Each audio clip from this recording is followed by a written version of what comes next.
প্রেম কখন মরে জানো? যে মানুষটা ছেড়ে চলে যায় তার কাছে প্রেমটা সেদিনই শেষ হয়ে যায়। কিন্তু যাকে ফেলে যাওয়া হয় তার ভেতরে প্রেমটা ধীরে ধীরে মরতে মরতেও কোনোদিন পুরোপুরি মরে না। তুমি কি কখনো খেয়াল করেছ কিছু মানুষ হঠাৎ করেই বদলে যায় না?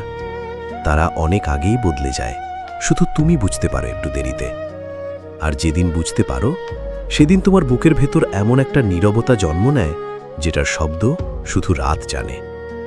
আজকের গল্পটা কোনো কল্পনা না, এই গল্পটা হয়তো তোমার, হয়তো সেই রাতগুলোর যখন সবাই ঘুমিয়ে পড়ে কিন্তু তুমি পারো না, হয়তো সেই অপেক্ষার যেখানে একটা ফিরে আসবো কথার উপর ভরসা করে তুমি বছরের পর বছর নিজের ভেতর একটা মানুষকে বাঁচিয়ে রাখো।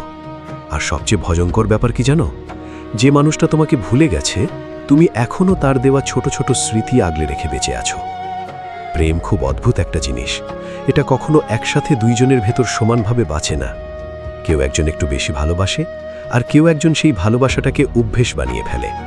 তুমিও ঠিক এমনটাই করেছিলে, নিজের সবটুকু বিশ্বাস দিয়ে একজন মানুষকে নিজের পৃথিবী বানিয়ে ফেলেছিলে। তোমার সকাল শুরু হতো তার কথা ভেবে, রাত শেষ হতো তার কণ্ঠ কল্পনা করে। একটা মেসেজ না আসলে তোমার মন খারাপ হয়ে যেত, একটু অভিমান করলে তোমার বুক ধরফর করত, কারণ তুমি ভালোবেসেছিলে সত্যি করে। আর সত্যিকারের ভালোবাসা মানুষকে শান্ত না, দুর্বল বানিয়ে দেয়। প্রথম প্রথম সবকিছু কত সুন্দর ছিল তাই না? রাত জেগে কথা, অকারণে হাসি, একটু কেয়ার, একটু অভিমান, আর হাজারটা স্বপ্ন।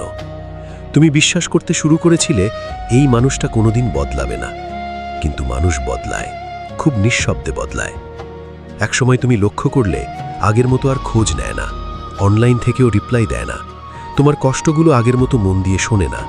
তুমি ভাবলে হয়তো ব্যস্ত, হয়তো সময় খারাপ যাচ্ছে, হয়তো একটু স্পেস দরকার।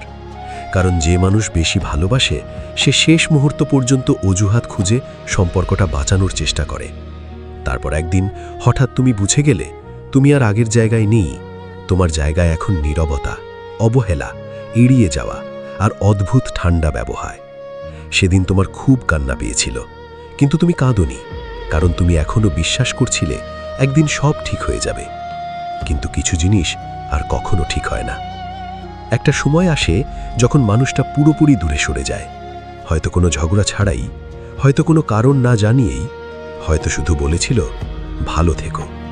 এই দুইটা শব্দ পৃথিবীর সবচেয়ে নিষ্ঠুর বিদায়, কারণ ভালো থেকো বলার পর মানুষগুলো আর ফিরে আসে না। তারপর শুরু হয় আসল যুদ্ধ, একটা মানুষকে ভুলে যাওয়ার যুদ্ধ, নিজের সাথে নিজের যুদ্ধ, রাতের সাথে যুদ্ধ, স্মৃতির সাথে যুদ্ধ। তুমি চেষ্টা করেছিলে নিজেকে ব্যস্ত রাখতে, হাসতে, স্বাভাবিক থাকতে, মানুষের সামনে ভালো থাকার অভিনয় করতে। কিন্তু কিছু রাত ছিল যেখানে হঠাৎ পুরনো কথোপকথন খুলে বসতে, পুরনো ছবি দেখতে, পুরনো ভয়েস শুনতে, আর তারপর নিঃশব্দে চোখ ভিজে যেত। কারণ যে ছেড়ে যায় সে নতুন জীবন নিয়ে ব্যস্ত হয়ে পড়ে, কিন্তু যাকে ফেলে যাওয়া হয় সে অনেক দিন পর্যন্ত অতীতের ধ্বংসস্তূপে বসে থাকে। সবচেয়ে কষ্টের ব্যাপার কি জানো? তুমি তাকে ঘৃণা করতে চেয়েও পারোনি, কারণ তোমার ভেতরে এখনও তার জন্য ভালোবাসা ছিল। তুমি হাজারবার নিজেকে বলেছ আর মনে করব না, কিন্তু একটা গান, একটা রাস্তা, একটা রাত, একটা বৃষ্টি আবার তাকে মনে করিয়ে দিয়েছে। প্রেম আসলে কখনো পুরোপুরি শেষ হয় না, এটা শুধু মানুষের ভেতরে জায়গা বদলায়। যে চলে যায় তার কাছে প্রেমটা একটা পুরনো অধ্যায় হয়ে যায়, কিন্তু যে থেকে যায় তার কাছে প্রেমটা আজীবনের অনুভূতি হয়ে থাকে। তাই আজও মাঝরাতে হঠাৎ তোমার ঘুম ভেঙে যায়, আজও কারো ভিড়ে থেকেও তুমি একা অনুভব করো, আজও কেউ কেমন আছো জিজ্ঞেস করলে তুমি শুধু হাসো। কারণ কিছু কষ্ট ভাষায় প্রকাশ করা যায় না, শুধু অনুভব করা যায়।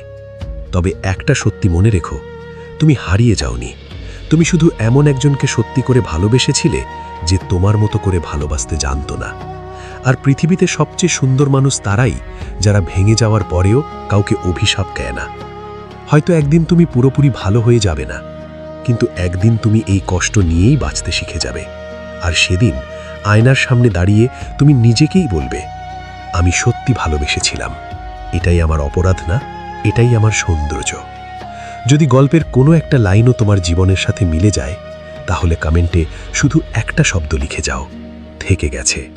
আর এমন অনুভূতির গল্প শুনতে চাইলে চ্যানেলটি সাবস্ক্রাইব করে পাশে থেকো, কারণ কিছু গল্প শুধু শোনা যায় না, অনুভব করতে হয়।